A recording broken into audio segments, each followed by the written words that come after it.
I feel like I could say this at any point in My Hero Academia for the last year or two, but the heroes are in danger. But what specifically is the secret danger that the heroes themselves don't even know that they're in, and how can they get help from a very unlikely source? We're going to discuss all of that in a second, but first I'd like to ask you to please subscribe. My analytics tell me that if everyone who watched my video subscribed, all the new viewers, then we would hit 300,000 subscribers by the end of the year. So hopefully you subscribe, hopefully you've been enjoying my content and you enjoy this video that you're about to watch. And if you do enjoy my theories, or at least this keeps you busy for a while, please think about throwing this video a like. It really helps me out as I try to get back into the grind of uploading. So why, aside from all the obvious reasons, do the heroes need help in My Hero Academia's manga right now? And who will be the unlikely source helping them out? Let's get into it. Hit it!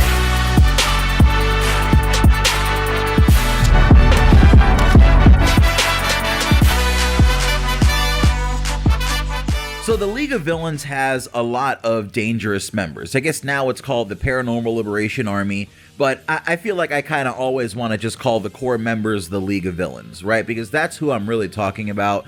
I'm talking about Shigaraki, I'm talking about Dabi, Toga, All for One, I suppose I'm going to include in there. We really don't have to worry about like Twice or Compress or certain people anymore, but those are the most dangerous members you would think of the League of Villains.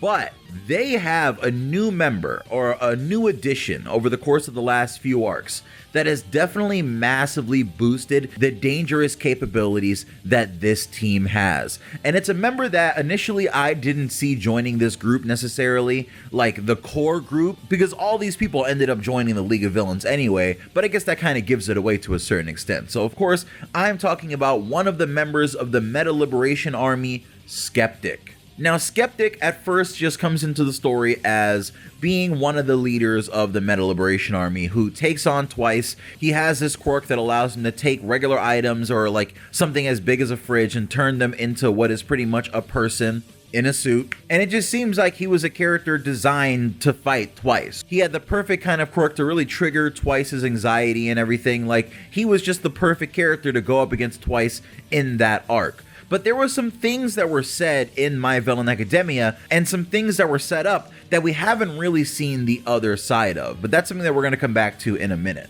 Since My Villain Academia, we've seen Skeptic more or less becoming a core member of the group, right? Like Dabi brings him along. They tend to bring him along anytime they're doing these operations. And as unwilling as it seems like he is, like he gives off the vibe of like, oh, I don't like hanging out with you guys, you know, like I don't like being around you dirty villains. I feel like to a certain extent, he really does enjoy like the tea and the drama of being along with Dabi and all of the League of Villain characters, right? Like doing the PowerPoint for Dabi and everything and hacking all of the TV screens in Japan and big screens in Japan to show that message. Like, I'm sure he definitely got a kick out of that. But currently in the story, to get back to the focus of the video, Skeptic is presenting a very, very big and secret danger to the heroes at the U.A base specifically. Now, we know recently Skeptic revealed that he's the one scrambling the communications between all the heroes, which in and of itself presents a certain level of danger. But further on, we found out that the villains were so prepared that they actually had various devices installed within Nomu, and I'm sure it's not just that one at Dabi's area. I'm sure it's happening to different Nomu in different areas. They probably have those devices in them, and those devices are allowing them to communicate to a certain extent with Skeptic, who can then be the hub of information for all of the villains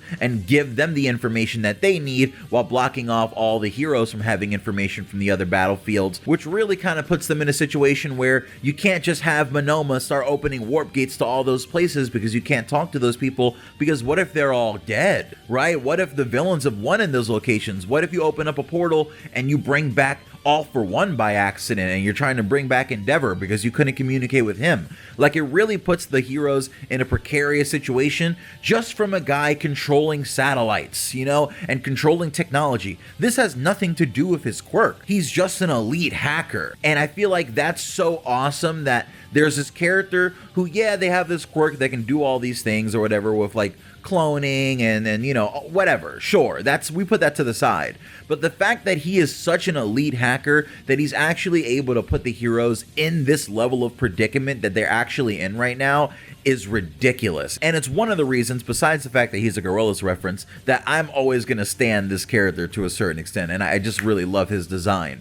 But right now in My Hero Academia, we see that Skeptic is actually doing something to UA, and we're not entirely sure what he's doing, but there's a couple theories on what it could possibly be, right? Two mainly. The two most sensible theories I've seen for what Skeptic is doing to UA is he's either interfering with the escape pods for some reason, which as far as I remember, there are like flying escape pods from UA, right, that were made before the battle was done. And I feel like the only two ways that he would be interfering with the escape pods is either A, they potentially had villains teleported into those escape pods because clearly they were aware of them thanks to Skeptic, or B, he's just disabling the escape pods completely so that the heroes actually have no way of escaping when Shigaraki's quirks are finally available again and he can use Decay and just destroy all of UA.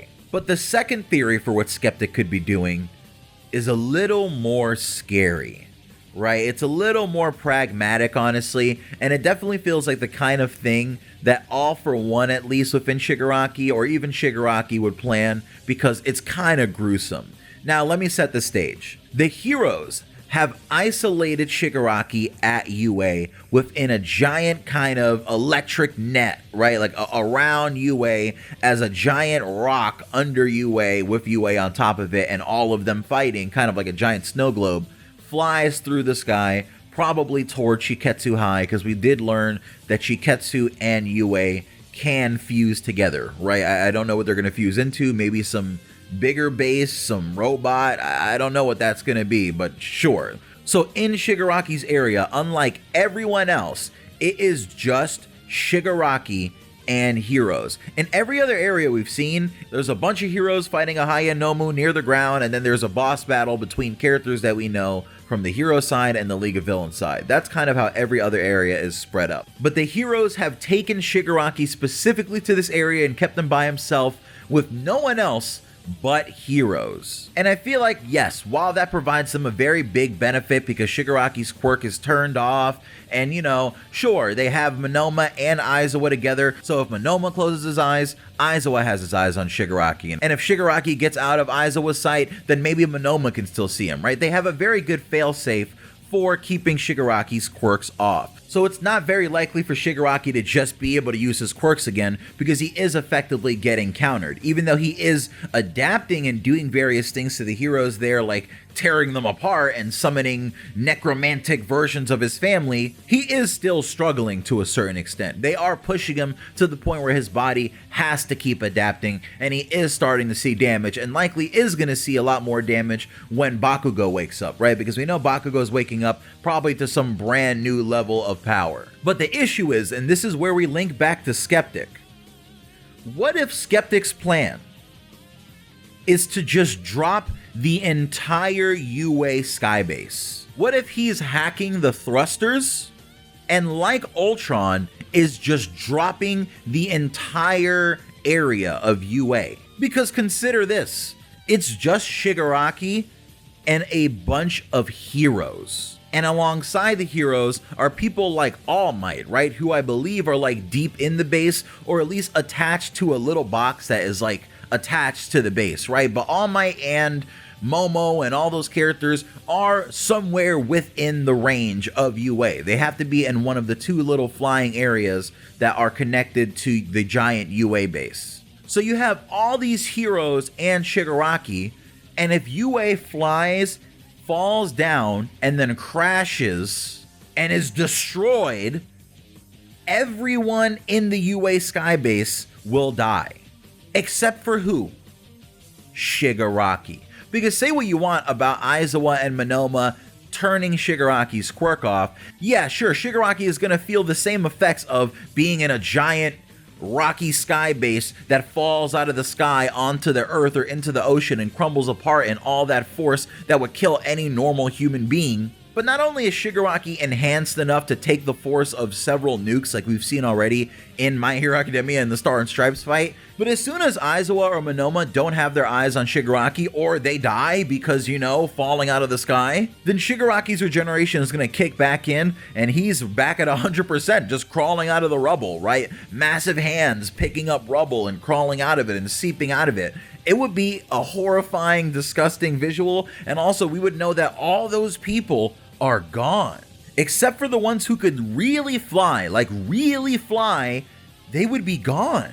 And I feel like that's an extremely pragmatic play by the villains and something that they could do because, again, the only person that's there on their side is Shigaraki, and they know that they're probably not going to lose him. He could just crawl out of the rubble. And here's where I'm saying the heroes will need help from an unlikely source. It's actually a very unlikely source, but not that unlikely, and I think I'm going to convince you that it's not that unlikely when you really think about it. So, what pattern has evolved in this last section of My Hero Academia? In Deku's kind of dark Deku arc, in the Vigilante Deku arc, we saw a flashback right at the beginning of it, where Deku kind of went over everything that happened to him in the series so far, and all the villains that he's come against, and all the people that he's come against. And immediately when that happened, that to me meant, oh, we're gonna see all of these people again, right? We saw Overhaul, we saw Muscular, we saw all the villains that he's fought against. Gentle and La Brava were there, everyone. And that to me, because I knew the story was coming to a close after it was announced,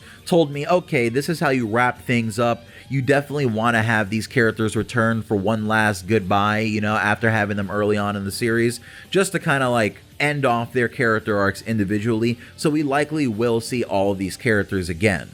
But the only characters that we haven't seen return from that flashback, we even saw Overhaul return and Muscular. How unlikely was it that we were going to see Muscular again, right? We saw all of them return, but the only ones that haven't are Gentle and La Brava. At the end of the Gentle criminal arc, we remember that Gentle was being interviewed by that one heteromorphic ape quirk user, police officer guy, who pretty much told Gentle that it's good that they got Gentle this time before he did anything that was like too far to come back from, and maybe there still is hope for him in the future. Very much leaving Gentle off in a position where he could come back and do something to save people, or maybe come back as a hero after his time was served. But after Japan had all of their prisons raided, I do honestly believe that Gentle was in one of the prisons that was broken into, and he is free out there in the world. But I don't think that Gentle is out there causing mayhem or back on his villain tip. I do think he is probably out there being a vigilante. And for La Brava, I believe she either has a drastically reduced sentence or she got off free. I'm not entirely sure, but I do think she would also be free in this instance. But what do we know about La Brava? La Brava is an incredible hacker. She needed to be to help Gentle with a lot of his crimes, and also apparently to help him with his YouTube career. La Brava, help! But that's where both of these two start to come into play here, because we're going to tie a thread here that I've been tying for a long time, on Twitter at least, and that is, there is a tie between La Brava and Skeptic in My Hero Academia, and it's this. We know that La Brava was a hacker for a long time before she met Gentle, and actually a very prolific one. And at the same time, in My Villain Academia, we have the introduction of Skeptic, who is another massive, prolific hacker who's controlling corporations and satellites, and he says to Redestro that he's only ever failed Redestro one time. Only one time in the past has he ever failed him, and it'll never happen again. And that scene shows Skeptic extremely, uncharacteristically angry. Like, I don't think we've seen him that angry since then, talking about the situation where he failed Redestro and wasn't able to do for him what he wanted. But knowing that Skeptic is a hacker, it's very likely that there was a situation where he tried to hack something or get into some system or do something or kind of go about some business for the Meta Liberation Army and wasn't able to, because I believe he was stopped by La Brava, two enemy hackers on the internet who don't know the identity of the other, but have crossed paths at least once, with La Brava likely being the reason that Skeptic failed Redestro that one time, like he says. So here I think with the massive spectacle of everything going on with U.A and the heroes and the villains and stuff, I think it's possible for La Brava to try to hack into some of the heroes' communications because she's trying to see what's going on and maybe she's nearby with Gentle and is trying to lend a hand, but she finds that the heroes' communications themselves are being hacked and she recognizes the code that's being used. And this ensues in a massive hacking battle between La Brava and Skeptic over control of not only the comms, but whatever is going on at U.A. Because if Skeptic is trying to drop U.A., then La Brava hacking the thrusters back on or stopping the emergency exits from opening or whatever is going on there might be their only hope at staying in the air and keeping on their path. And like before, I do think La Brava is going to win against Skeptic in their hacker battle, right? He's going to fail Redestro and the Meta Liberation Army again, and I wonder what that's going to mean for Skeptic, right? Because I wonder how his character arc is going to come to a close since we are in the final arc of My Hero Academia, and everyone's arc has to come to a close, right? So I wonder what would happen as a result of him losing this hacker battle with La Brava. Would he die or explode or something? Like, would he just quit hacking? Like, what happens with him? But while I do think La Brava is gonna be able to hack the U.A base and hack their communications and ultimately kick Skeptic out of their programming, I do think that's gonna take some time. And Skeptic, just for the sake of drama, might actually get the thrusters offline and have U.A start falling out of the sky. And this, my friends, is where Gentle comes in. Because what do we know about Gentle's backstory, right? We know that in Gentle's backstory, the thing that started it all for Gentle was he tried to be helpful and save someone that was falling off the side of a building. So he used his quirk to create a bounce pad for them, and I don't remember how it's handled in the anime versus the manga. I think in one, the person hits the bounce pad but then bounces off and dies, and in the other, the hero that is trying to fly and save them hits the bounce pad themselves and isn't able to reach the person and they die. But effectively, it's the same thing. Gentle interferes with his bouncy air and the person doesn't end up being saved, right? So people instantly look at Gentle as being the one mostly at fault there. But here we have a situation, and it would be perfectly lined up by Horikoshi for U.A to fall out of the sky, and for Gentle, the character who we know failed at being a hero, who wanted to be a villain, and was suffering from one bad day where he made a good decision with a good heart, but it just didn't work out the way that he planned for it to because someone fell out of the sky and he tried to save them. What if U.A fell out of the sky and Gentle saved all of them?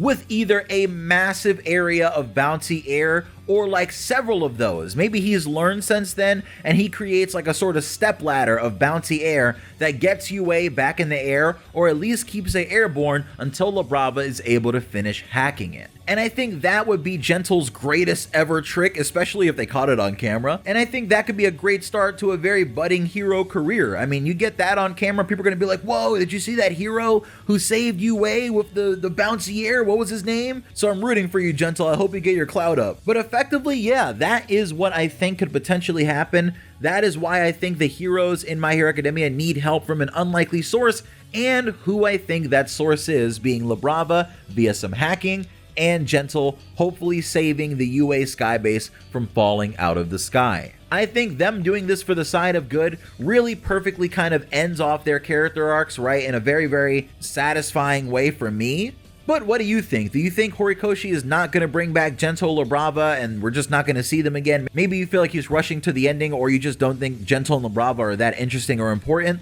But let me know in the comment section below. I would love to hear your opinion. And if you like this video, please share it, enjoy it, you know, show it to your friends, show it to anyone who you think would find it interesting, or just leave a like. And again, subscribe if you enjoy my content and you want to see more. We've been uploading daily all of September, and I'm trying to keep it going all through October and through the rest of the year, hopefully. So that's the La Brava hacking battle and Gentle U.A bounce theory, and I'll see you guys later. It's Pineapple.